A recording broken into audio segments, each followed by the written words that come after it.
Well, as we wrap up our discussion on applications, two things I want to cover. I want to cover what to do when you're stumped finding applications, and I want to talk about inventors very quickly.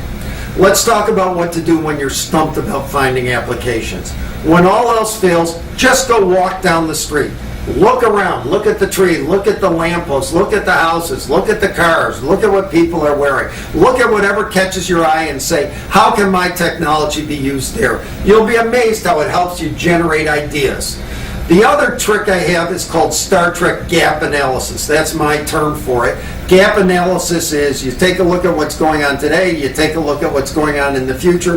There's a gap in between, obviously. How does your technology help bridge that gap? So take a look at your technology and say, how does this get used on the Starship Enterprise? That's Star Trek, or if you don't know that, how does it get used in Star Wars?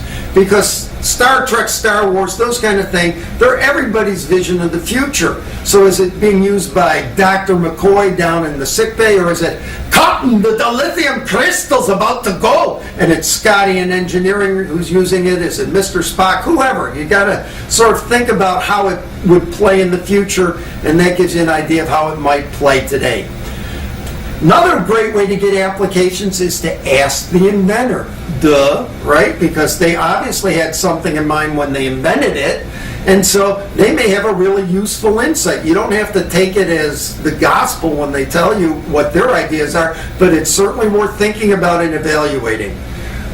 One other point is, before we wrap up, it's always important as you're doing market research to cycle back to the inventor.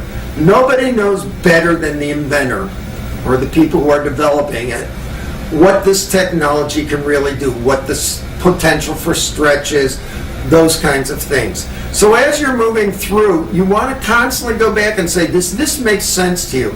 I'm thinking about this. That person probably can give you really good insights.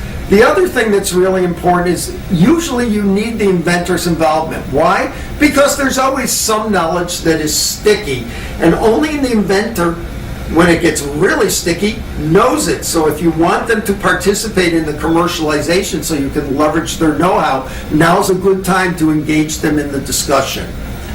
So that's our discussion of applications, winnowing them down, finding applications, brainstorming them. We'll come back and start a whole new topic in the next session. See you that time. Bye.